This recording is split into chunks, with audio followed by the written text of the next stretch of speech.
Hey folks, John Becker here, State Representative from Clermont County, bringing to you this time the October issue of the Becker Report.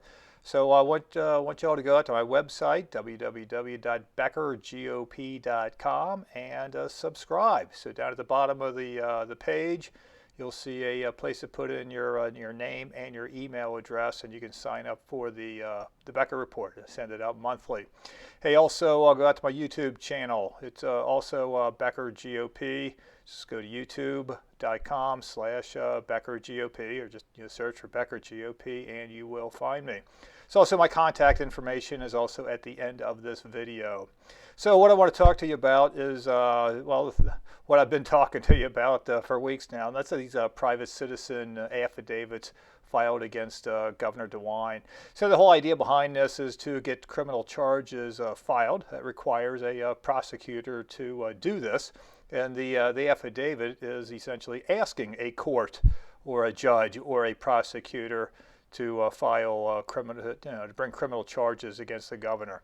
So the reason I went down this road, it really had to do with impeachment, and my colleagues were saying, hey, we don't want to be impeaching the governor without criminal charges. So I said, well, okay, well, come on with criminal charges, that won't be too difficult to do. So that's where we are with this. And of course, the impeachment had to do with the governor vetoing bills that would rein in the power that he has seized. So he vetoed, I think, one, and pledged to veto several others. So that's been just kind of one series of escalations, kind of one after another to get to where we are today.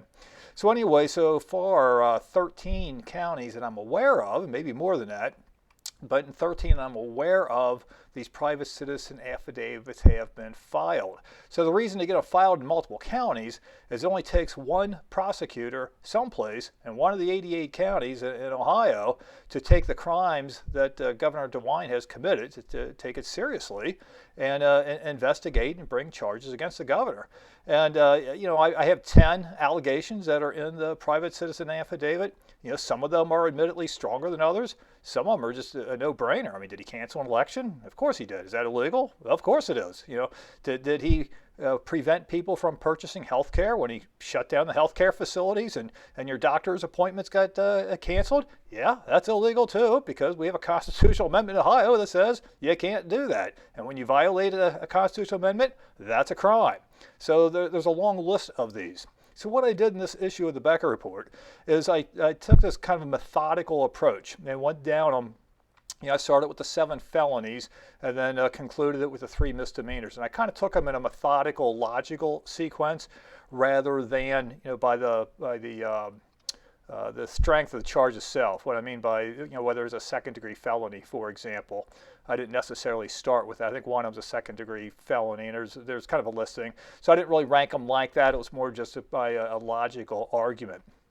So what I want to do is I want to give you the 13 counties so far. Got a list of them here. So it's Clermont, Montgomery, Miami Wood, Lake, Richland, Adams, Lorain, Allen, Marion, Union, Brown, and Franklin County. So those are the 13 where these private citizen affidavits have been filed so far. So some of the pundits out there and the supporters of Governor DeWine have been referring to this private citizen affidavit as the words are something along the lines of absurd, ridiculous, or laughable. Well, so what I want you guys to do is read the October issue of the Becker Report and look at the arguments, and you tell me which, if any of these, are absurd, ridiculous, or laughable.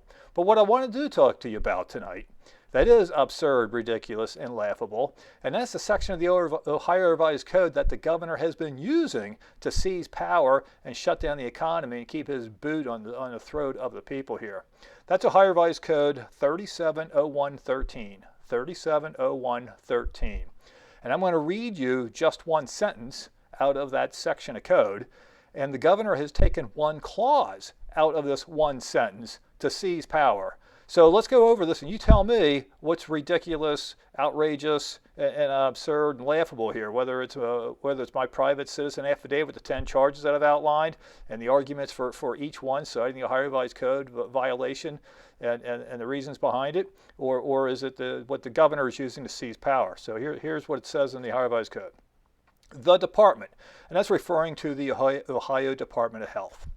The department may make special or standing orders or rules for preventing the use of fluoroscopes. I had to look that up. What's a fluoroscope? It's an X-ray machine.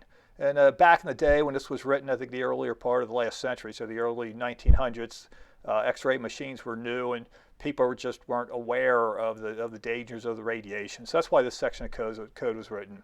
So it's preventing the use of fluoroscopes for non-medical purposes that emit doses of radiation likely to be harmful to any person, and there's a comma, for preventing the spread of contagious or infectious diseases, comma, for governing the receipt and conveyance of the remains of deceased persons, comma, and for other such sanitary matters as are best controlled by a general rule. So that is what the governor has been using to seize power. So the little clause in there between a couple of those commas was for preventing the spread of contagious or infectious diseases. That's what he likes to quote. The rest of the sentence includes fluoroscopes, doses of radiation, governing the receipt and conveyance of the remains of deceased persons, other sanitary matters. That's the whole sentence that's in this section of the Ohio Revised Code. So, this is what I want you to dwell on when you're looking at, what might be absurd, ridiculous, or laughable. So again, this is John Becker, State Representative from Clermont County, and that's the October issue of the Becker Report, which you can find at beckergop.com. And for more information on these private citizen affidavits, so I've got the affidavits themselves. I've got one on in the September issue of the Becker Report. You can go there, just copy and paste the information into your own document. All you have to do is change the county from Clermont County to your county, my personal information to your personal information. It doesn't cost anything to file these. You don't need an attorney. It's real easy. Just go to your county clerk of courts and hand it to them.